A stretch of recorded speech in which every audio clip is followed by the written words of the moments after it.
யோவான் நற்செய்தி அதிகாரம் 21. பின்னர் இயேசு தம் சீடருக்கு திபேரிய கடல் அருகே மீண்டும் தோன்றினார். அவர் தோன்றியது இவ்வாறு: சீமோன் பேதுரு, திதிம் எனப்படும் தோமா, கலிலேயாவில் உள்ள கானாவை சேர்ந்த நத்தனியேல், செபதேயுவின் மக்கள் ஆகியோரோடு இயேசுவின் சீடர்களுள் வேறு இருவரும் கூடியிருந்தனர். அப்போது சீமோன் பேதுரு அவர்களிடம், நான் மீன் பிடிக்கப் போகிறேன் என்றார்.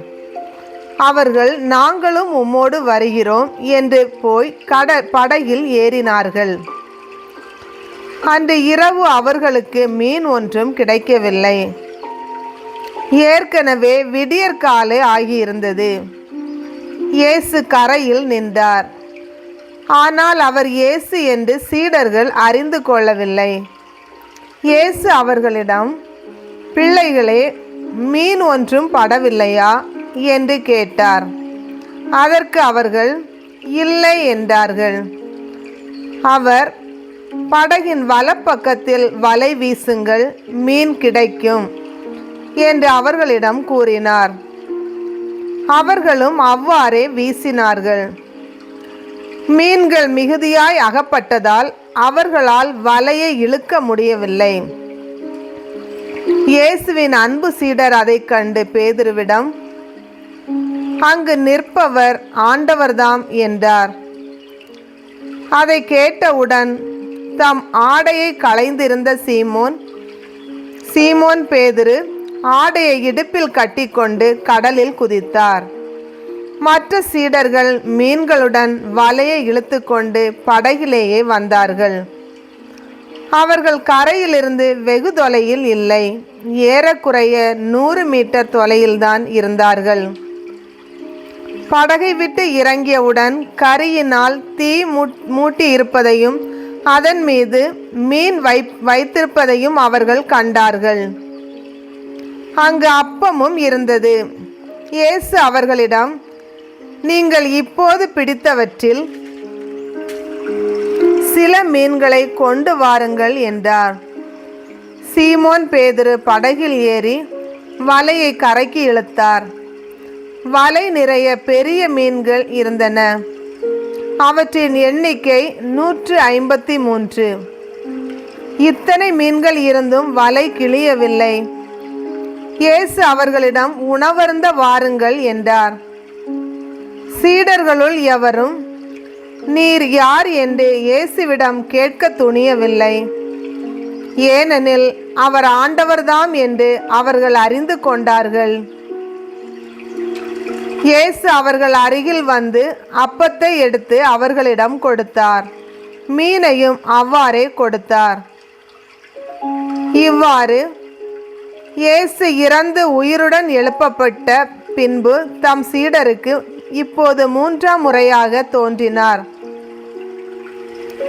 அவர்கள் உணவருந்திய பின் இயேசு சீமோன் பேதுருவிடம், யோவானின் மகன் சீமோனே, நீ இவர்களை விட மிகுதியாக என் மீது அன்பு செலுத்துகிறாயா என்று கேட்டார். அவர் இயேசுவிடம், ஆம் ஆண்டவரே, எனக்கு உம்மிடம் அன்பு உண்டு என உமக்கு தெரியுமே என்றார். இயேசு அவரிடம், என் ஆட்டுக்குட்டிகளை பேணி வளர் என்றார். 2ஆம் முறையாக இயேசு அவரிடம், யோவானின் மகன் சீமோனே, நீ என் மீது அன்பு செலுத்துகிறாயா என்று கேட்டார். அவர் இயேசுவிடம், ஆம் ஆண்டவரே, எனக்கு உம்மிடம் அன்பு உண்டு என உமக்கு தெரியுமே என்றார். இயேசு அவரிடம், என் ஆடுகளை மேய் என்றார். 3ஆம் முறையாக இயேசு அவரிடம், யோவானின் மகன் சீமோனே, உனக்கு என்னிடம் அன்பு உண்டா என்று கேட்டார். உனக்கு என்னிடம் அன்பு உண்டா என்று இயேசு 3ஆம் முறை கேட்டதால் பேதுரு துயருற்று அவரிடம், ஆண்டவரே, உமக்கு எல்லாம் தெரியுமே, எனக்கு உம் மீது அன்பு உண்டு என்பது நீர் அறியாத ஒன்றா என்றார். இயேசு அவரிடம், என் ஆடுகளை பேணி வளர் நீ இளைஞனாக இருந்தபோது நீயே இடையை கட்டிக்கொண்டு உனக்கு விருப்பமான இடத்தில் நடமாடி வந்தாய். உனக்கு முதிர்ந்த வயது ஆகும்போது நீ கைகளை விரித்து கொடுப்பாய்.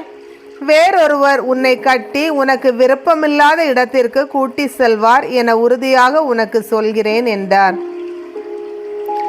பேதுரு எவ்வாறு இறந்து கடவுளை மாட்சிப்படுத்த போகிறார் என்பதை குறிப்பிட்டு அவர் இவ்வாறு சொன்னார். இதை சொன்ன பின் பேதுருவிடம் என்னை பின்தொடர் என்றார். பேதுரு திரும்பி பார்த்தபோது இயேசுவின் அன்பு சீடரும் பின்தொடர்கிறார் என்று கண்டார். இவரே இரவு உணவின் போது இயேசுவின் அருகில் அவர் மார்பு பக்கமாய் சாய்ந்து கொண்டு, ஆண்டவரே, உம்மை காட்டி கொடுப்பவன் எவன் என்று கேட்டவர். அவரை கண்ட பேதுரு இயேசுவிடம், ஆண்டவரே, இவருக்கு என்ன ஆகும் என்று கேட்டார். இயேசு அவரிடம், நான் வரும் வரை இவன் இருக்க வேண்டும் என நான் விரும்பினால் உனக்கு என்ன? நீ என்னை பின்தொடர்ந்து வா என்றார். ஆகையால் அந்த சீடர் இறக்க மாட்டார் என்னும் பேச்சு சகோதரர் சகோதரிகளிடையே பரவியது. ஆனால் அவர் இறக்க மாட்டார் என இயேசு கூறவில்லை. மாறாக, நான் வரும் வரை இவன் இருக்க வேண்டும் என நான் விரும்பினால் உனக்கு என்ன என்றுதான் கூறினார்.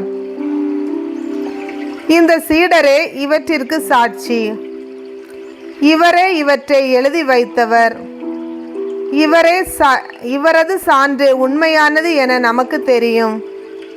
இயேசு செய்தவை வேறு பலவும் உண்டு. அவற்றை ஒவ்வொன்றாக எழுதினால் எழுதப்படும் நூல்களை உலகமே கொள்ளாது என கருதுகிறேன். ஆண்டவரின் அருள்வாக்கு.